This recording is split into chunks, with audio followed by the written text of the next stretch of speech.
Roots family. Leave it up to me while I be living proof. Kick the truth to the young black youth. But one of the problems that we have, brother, is that we are the most divided people on the planet. And because we are so divided, everybody takes liberties with us. Yep. And it will continue. As long as I can't see you as my brother. See, the drunk man is wise, brother. The drunk man is not interested in the label on the bottle. Whether it's vodka, rum, methylated spirits, he just wants to get drunk.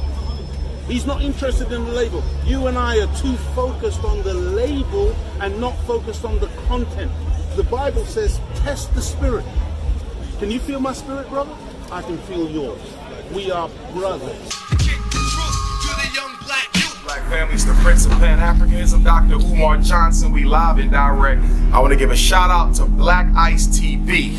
Blackicetv7. Make sure you log in. It's part of what we call the Blackicetv family. That is Blackicetv7, and make sure you subscribe. Hit the button. Peace. Shout out to Blackicetv. People, it's your boy Bandana, House of Pharaoh Resident. You already know what it is. Right now you're watching Blackicetv7. Tune in. They try to take our brain and keep our raw gifts. But we still remaining, now we bullshit. Flawless, you know how it goes. Forgive our hosts, we stack by the hour, yeah, and we let it grow. This track is not doing nothing, we let them know. See, the most painful thing in the world is to change. See, I've been the way I am.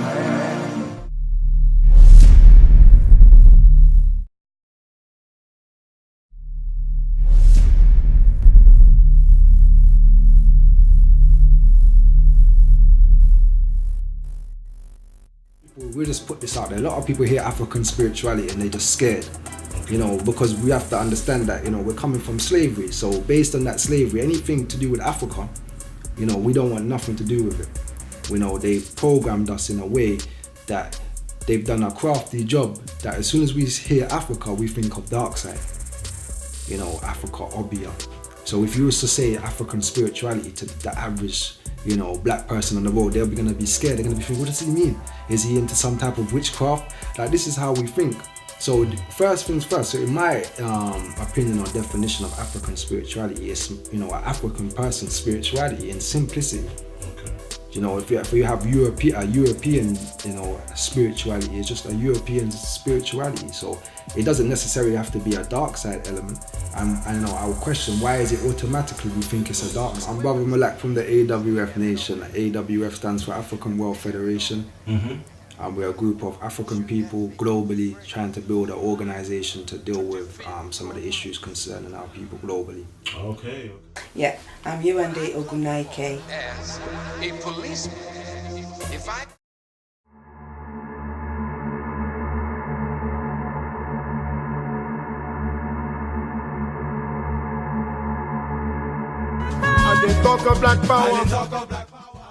Good afternoon.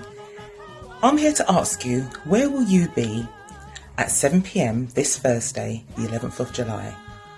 Well, if you're not doing anything, why not join me, among others, on a panel where we will be talking about African spirituality, a Sankofa state of mind.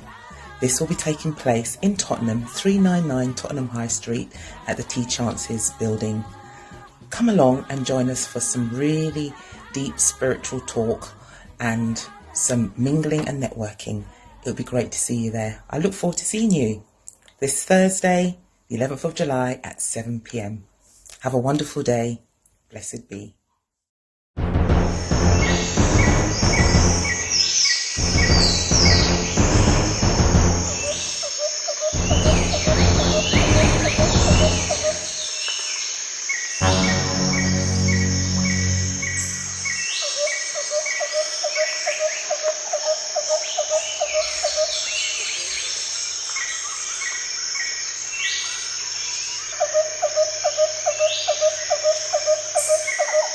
Just imagine, in 200 years, what would it be?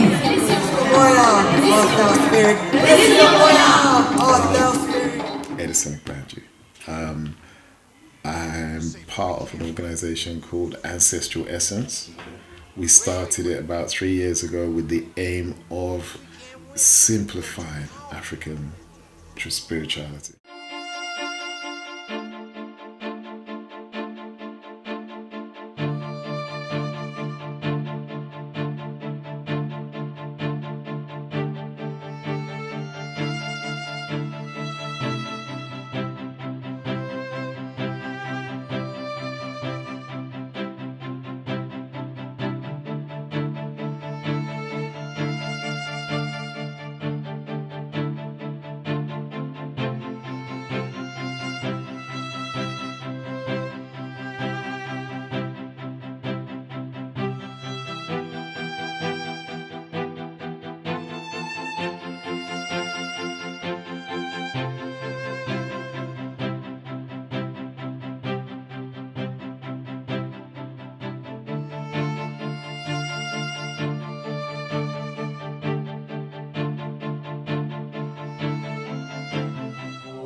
Peace, what's going on, UK? This is KT, the Arch Degree, here with Blackicetv7.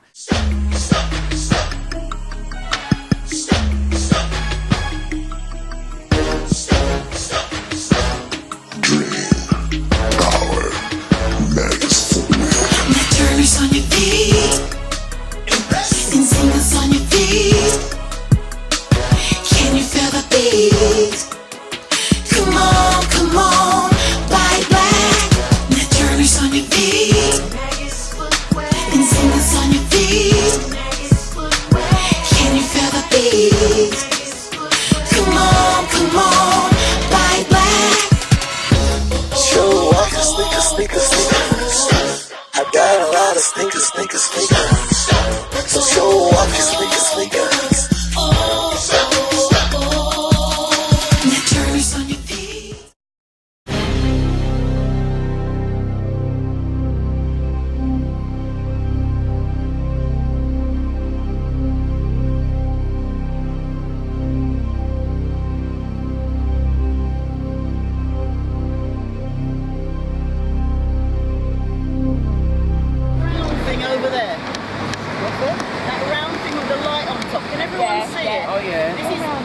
top grid, by the way. Can everyone see that round thing with the light? What do you think it is? Where's the round? The round thing over there, next to the statue. Oh yeah. What do you think it is? It's the smallest police station in London. Oh my god. Yeah. Police station. That thing there. Oh, that round thing with the light on top. It's the police station. Oh, is it active? It's no longer active. It's now a cleaner store. But if you come on the tour, I'll tell you a bit more about it. Okay. I've been gone for a while. So my leaders ass gone, all my leaders ass gone. You know they did yourself wrong and still standing here strong. Against all the wrongs, against all the wrongs for my leaders ass gone. All my leaders ass gone. Although they did yourself wrong, I still standing here strong. Against all the wrongs, against all the wrongs. Imagine if Malcolm would've never got killed. Crack in the hallways would've never got filled. Imagine if Marcus would've never had to chill. Blacks wouldn't be living in overpacked jails. Imagine if Asada never had to run. J. Edgar Hoover would've never won. Imagine if Trayvon would've had the gun.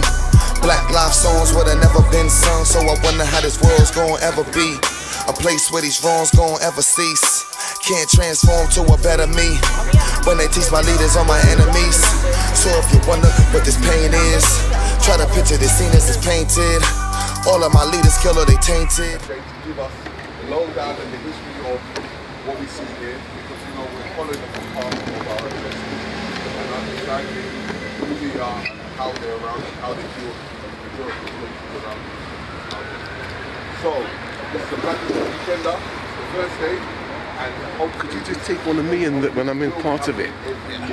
Just with that. It's bigger and bigger and bigger and bigger. We're getting more people in, so I want us to say, you know, put our hats down, make us be a tourist once again.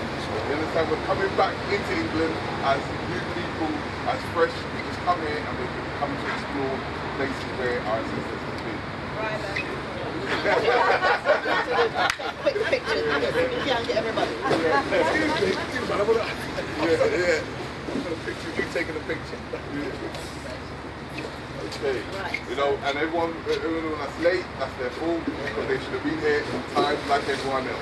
So are you going to be in the picture? I'm going to be in the picture, but once I finish talking and then explaining the exact procedures, the first thing that we're going to do from the office, then we're going to go towards Nelson's column, which we should have narrative eye.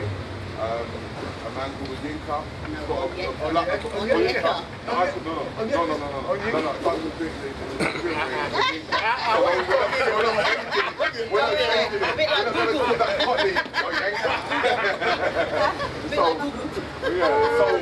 So we're gonna go to there and get the history and all the information there, and then from there we're gonna go straight. And this is the man that's going to do the elaborate for us. How many are we? There's a limit.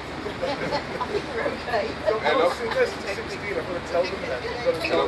I'm kind of doing starting the tour. I'm at the obelisk. Yeah, exactly. That's the thing. Yeah, what I'll do is I'll take a lot of details. Whatever you do. You've got a timetable on the flyer. Yeah. I can't talk right now because I'm starting. Oh, is it taking the picture? I don't know, who's that? I ready? Yeah. Okay, so... do you want to get in the picture? I'm always a celebrity. Now go on. Come on, do a pose, everyone. Do a pose. God bless. Okay.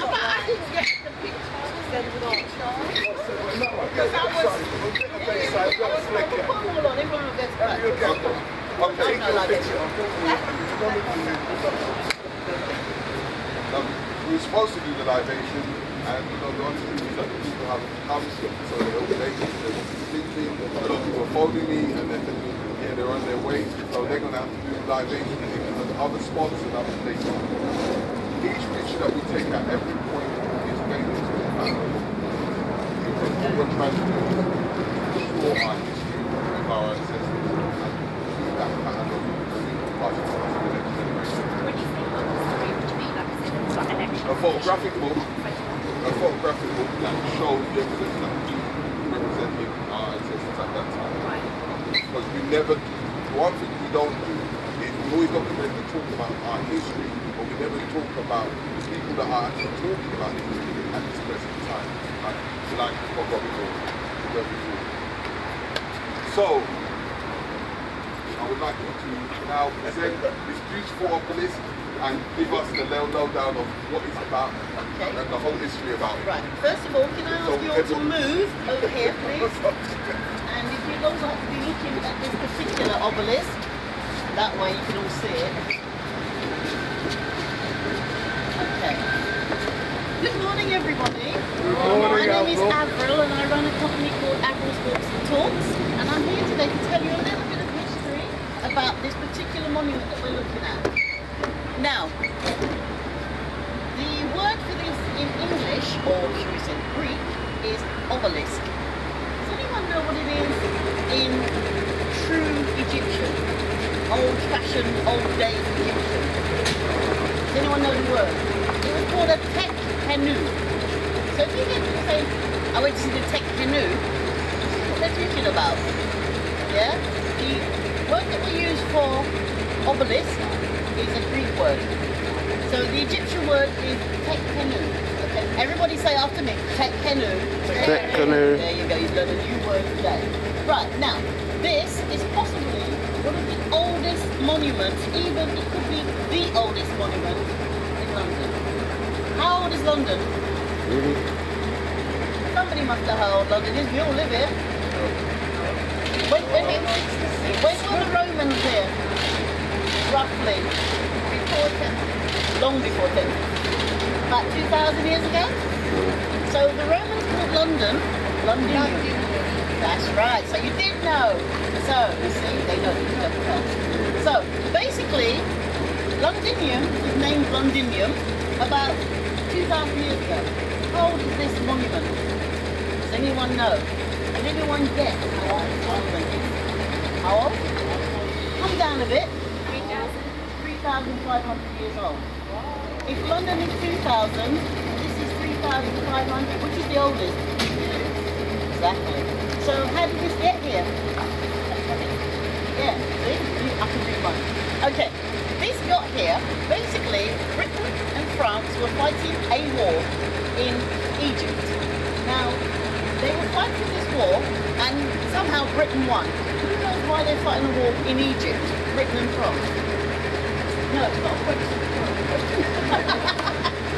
Why would you be fighting in someone else's... Yeah, exactly. Why would you be fighting in someone else's country? Do you know what I mean? There's always war going on over other people's countries.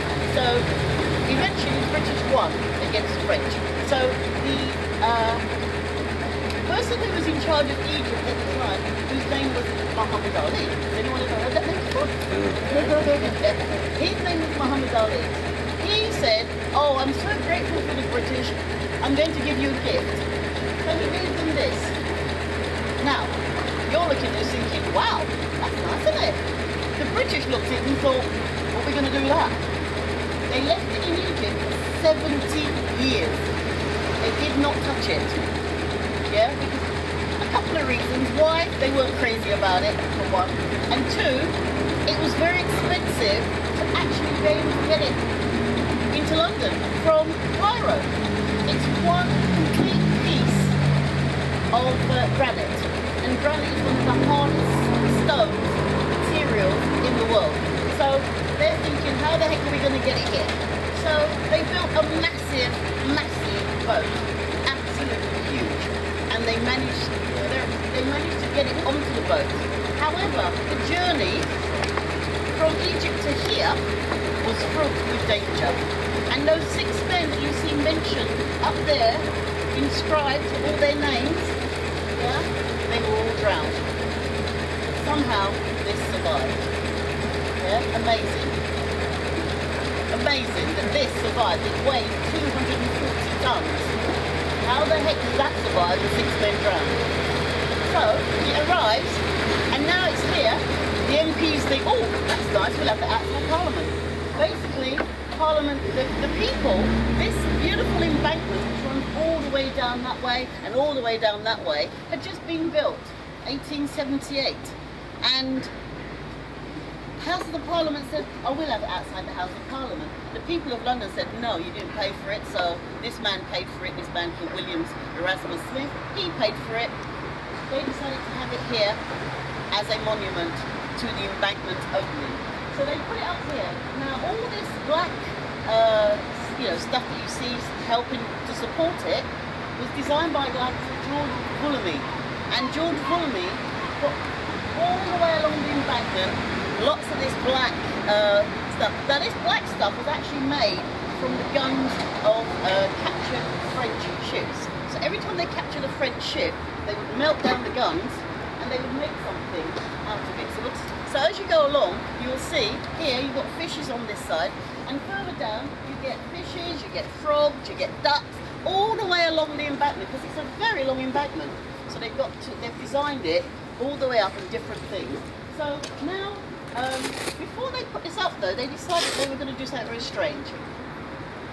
Inside here are two huge pots, and it's filled with stuff that was around the time that they were building this to put it up. So inside you'll find 12 pictures of the most beautiful women in London at the time. I mean, you'll find things like bus timetables, train timetables, newspaper cuttings, all sorts of things that were around, all hidden in here. Now, at the same time, if you look, you will see that chunks of it are missing. Yeah? Now, these chunks came out during the World Wars. And in the First World War, this was used by the Germans as a guide. Because this area, even though we see it built up now, it wasn't built up then. So this was one of the tallest things in the area. But they also knew over that side, all government buildings were there. So they knew if they dropped a bomb around here, they were more likely to hit one of the government buildings. Yeah? And when I was doing this tour one day, a man came up to me and said, oh, I heard what you just said. He said, and you're right.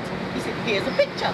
And he showed me a picture of this area completely smashed to bits, streets totally destroyed. I asked him if I could have it, he said no.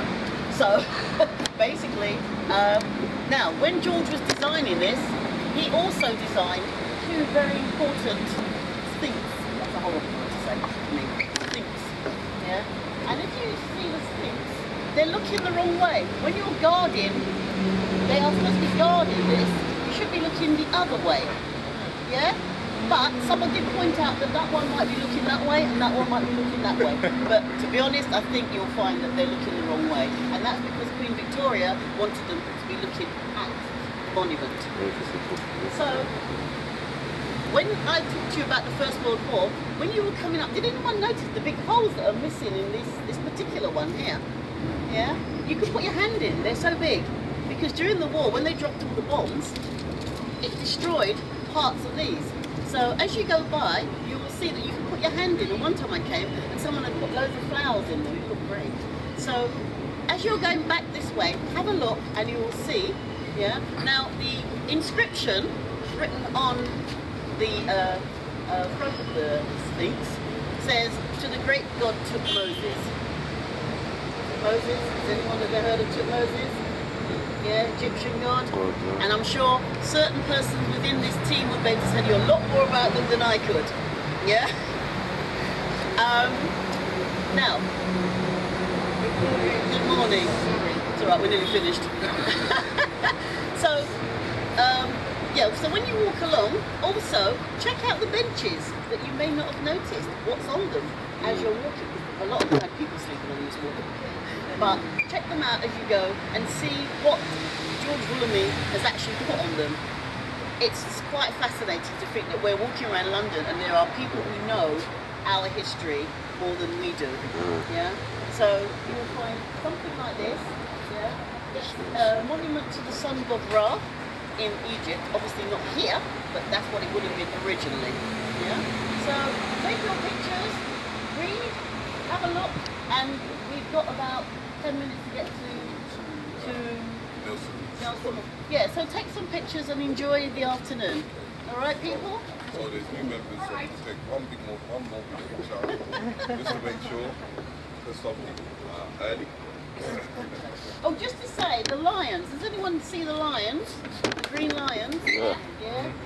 That lion's mouth, if the water ever reaches here, yeah, they said that London can actually start flooding.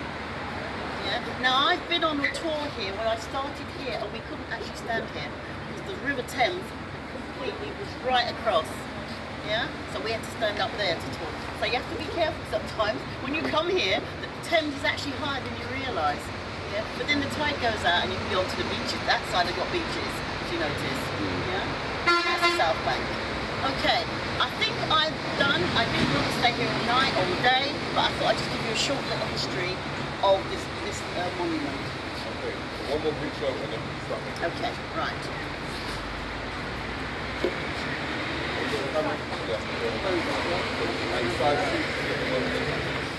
And then you can go. Here we go, yes.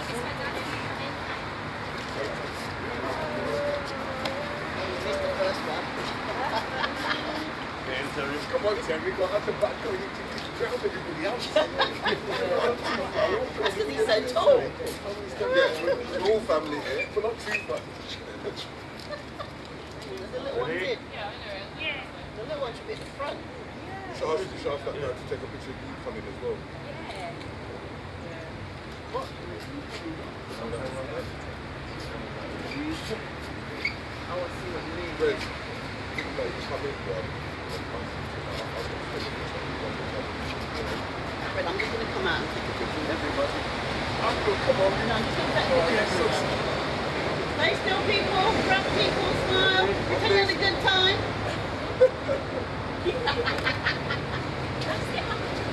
Yeah. What I was going to say is, if everyone does something, or like outlandish, it'll look really nice. It'll look really good when you see the pictures, because then it makes you stand out from the normal people you do it. Yeah.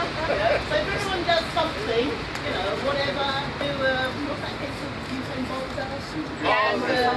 Yeah, that'll look really good if everyone's doing that. Oh, Wakanda. No, Wakanda. Why Wakanda? So we've forgotten. Everyone get it. Come on, madam. Madam. Okay. 1, 2, 3. Wakanda! Yay! One more for good luck. Another one? Okay. 1, 2, 3. Wakanda! Thank you. Thank you very much. That's great. That's lovely. I love that. Wakanda! Why? We're going to go out that way. What? Wakanda?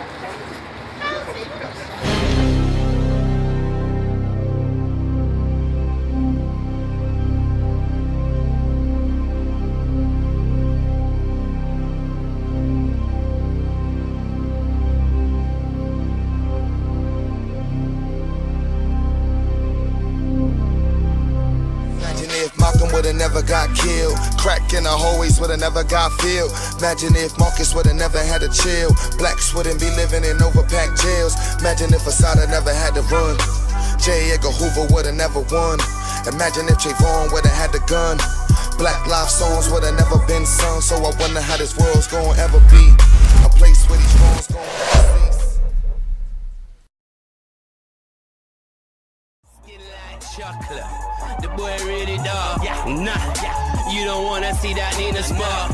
I'll make you meet a law. General Gaddafi, mind of a killer, but my body like an athlete. Okay. Cocaine drops, got me following a taxi. Nothing but the back street. Your girl says she like the way I work it. Black street. When I'm quite here, I'm watching Black Ice TV. Yeah, man, you know when we come here, it's all about Black Ice TV. When I'm local and I'm here, Black Ice TV every day, you know? Savings on my forecourt. Bitches wearing short shorts. Brownings and all sorts. I've been went through it before when they called it a coastal. I could get a nigga's man patch from just 4 calls. All from a payphone. Open up to that front door. Shally on, 4-4, got a bally on. If I come for you, animal and I want it all. Fuck around with me and try and be a superhero. Squeeze on the star and have your face like a 0. Yeah, don't get it all, there's nothing you can tell us. They're trying to figure out. Greetings, my name is Sibra Amosu of Mind Over Body Chess Academy. I teach chess. I tune into Black Ice TV 7.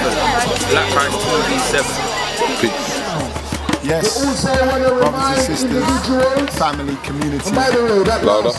This, yes, brothers and sisters, family and community. This is Kende Oganabi from Manning Academy. I'm one of the co-founders, one of the directors of the West London branch. Asking you to bring down your son to our Saturday sessions down there at Latimer Road, just round the corner from Latimer Road Tube Station, every Saturday 11 to 2 to get some rites of passage, urban rites of passage training. So make sure you tell your family, your friends, your next door neighbor, tell them to enroll their son, their nephews, their cousins every single week down there in West London, every Saturday between 11 and 2. Some real Manning Academy training, urban rites of passage training for your sons. All you need to do is email us info@manningacademywest.co.uk or go onto our Instagram, which is @manningacademywest. Peace. Yeah, when I'm not volunteering with 100 Batman in London, I'm listening and watching Black Ice TV7 online. Get it? Mind of a killer, but my body like an athlete. Cocaine junkie, following a taxi. Nothing but the backstreet. Your girl says she Peace people, my name is Kende Oganabi, one of the co-founders, directors of Manning Academy. And when I'm not doing Manning Academy sessions down there in Latimer Road, every single Saturday between the hours of 11 and 2, I'm chilling out watching Black Ice TV. Only channel that shows our people in a positive, uplifting and inspirational life. Make sure you check out Black Ice TV. No!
come together and we bless each other with our wisdom, knowing that each one of us can make a mighty difference.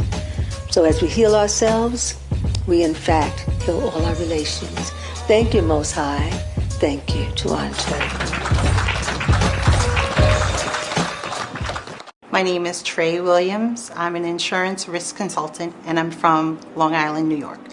I discovered the Sacred Woman program through a mutual friend who was an ascendant or graduate of Sacred Woman. Well, what happened was I was over her house, actually doing some spiritual work, some self-healing work, and she had mentioned to me about Queen Afua, and told me she would give me some information. I didn't even wait to get the information from her. I Googled Queen Afua, and I signed up for the Sacred Women program right then. Well, I looked, what I saw that made me say yes is what the young lady that I was with had been through. I've known her since high school, and I've seen her blossom and her change, and I just saw a new, it was a whole new demeanor on her. So I knew her prior to, and I was working through some things that were similar to what she had gone through. And when she mentioned to me that she recommended me to go through the program, I didn't wait. I just went for it. Well, I started online initially, and when I was watching the sisters on Facebook, I just knew I had to be there. So didn't know too much about Brooklyn, but I traveled an hour to Brooklyn to get there, and I just loved the energy. I loved the camaraderie of the sisters. I loved that I wasn't alone in what I was going through, that everyone had their own story and was willing to do the work, serious about doing the work, and that's what I loved about it. So before going through Sacred Woman, my life was very, very busy. Busy with work, barely enough time for myself. Work, family, church, work, family, church. Never had time for myself. So, and I knew that that was impacting me in all those aspects, work, family, and church. It was impacting myself being in the role, whichever role I was in. I knew I had to get a handle on that. And things started manifesting physically for me because of no time for myself. Always supporting, always going or running, and no time for myself. So after, once I went through the program, I was able to learn tools to take time for myself, to do my breath work, to do inversions, to take my healing baths, to take time for me to get centered and grounded, and to align myself. I was very much out of alignment and didn't realize how much I was until I started going through the program. But to find those tools and realize that I always had them. Putting that into perspective and being patient with myself and learning to love myself, that impact changed the energy in my household, and to that I'm grateful. The results I'm seeing in my life is that I'm able to execute in a more heightened spirit and heightened awareness. I'm able to have more patience with people that I might not have had patience with. I'm able to have more compassion of what someone might be going through. And that I am grateful. And instead of being so impulsive, I'm able to just take a breath, think about things, whatever they may be, sometimes asking for a little help spiritually, and be able to execute whatever I need to do.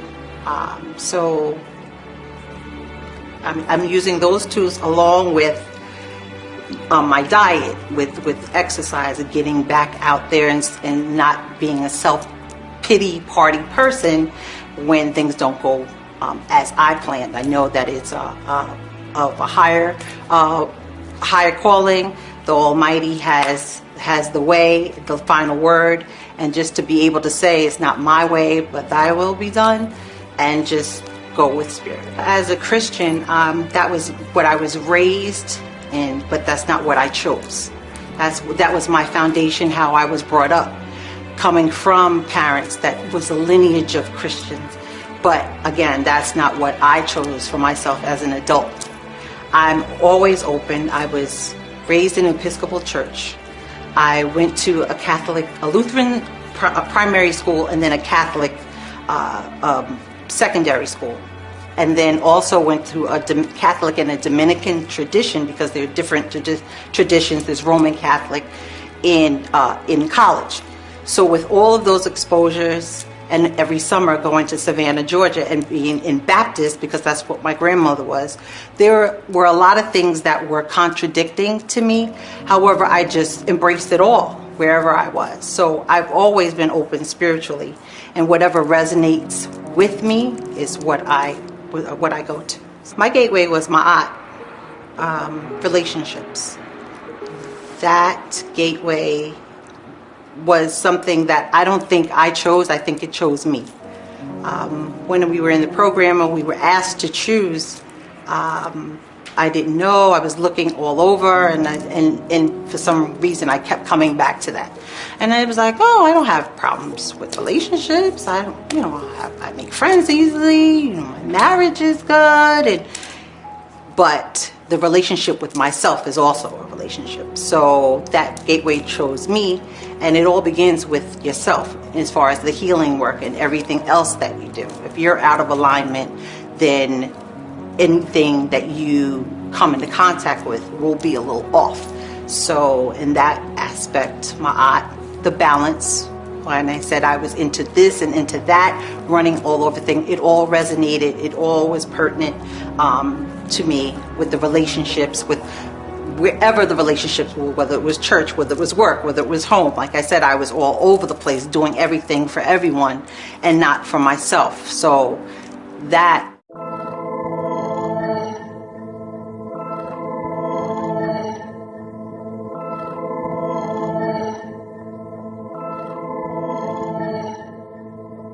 Wellness Salute, Supernova Sound, my medicine man. So the Super Mega Greens is a great wellness supplement to take pre and post workout.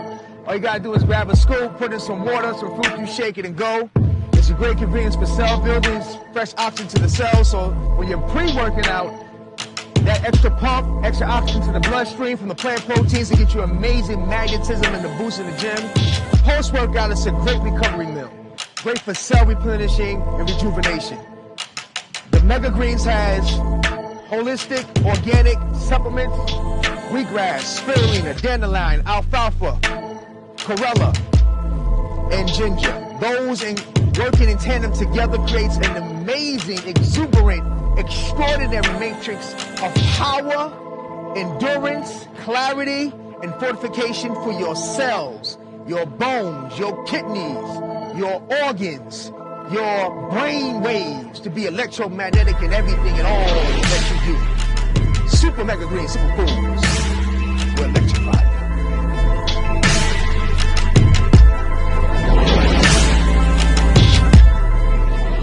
Wellness Salute, Supernova Sound, Hip Hop Medicine Man. Check it, check it, check it, check it, check it. Black Ice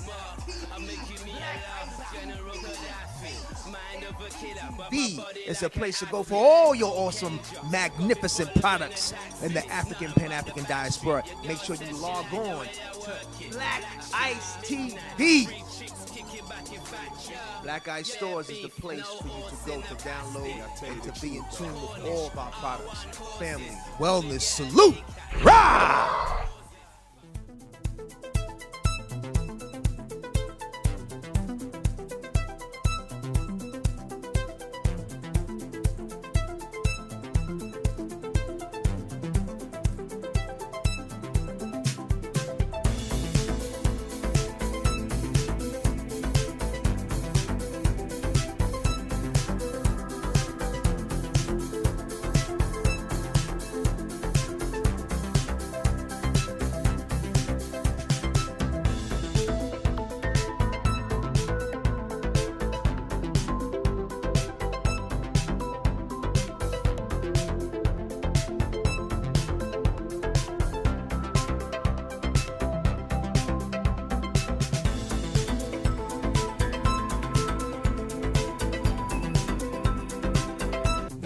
So knowledge cancels out belief.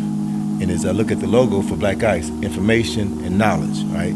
Our organization in DC is called IKG, Information, Knowledge, and Growth. Yo, it's your boy Week here with Blackicetv7. You already know, keep it locked, it's your boy. A lot more to come in the future, so make sure you keep it locked, stay right here, don't go nowhere, this is the place to be. We overcame the pain and all the hardships. Peace and love, fam. We focus on our game and kept the targets. They try to take our brain and keep our raw gifts, but we still remaining, now we bullshit. Flawless, you know how I go. Black power looking good and we let it show. We stack by the hour, yeah, and we let it grow. These crackers not doing nothing, we let them know. Nothing you can do gon' change us. We always gon' be around, we gon' bang what. We never gon' simmer down, you can't tame us. No religion, no mysticism can chain us. Black is over here when I'm talking. I'm repping for the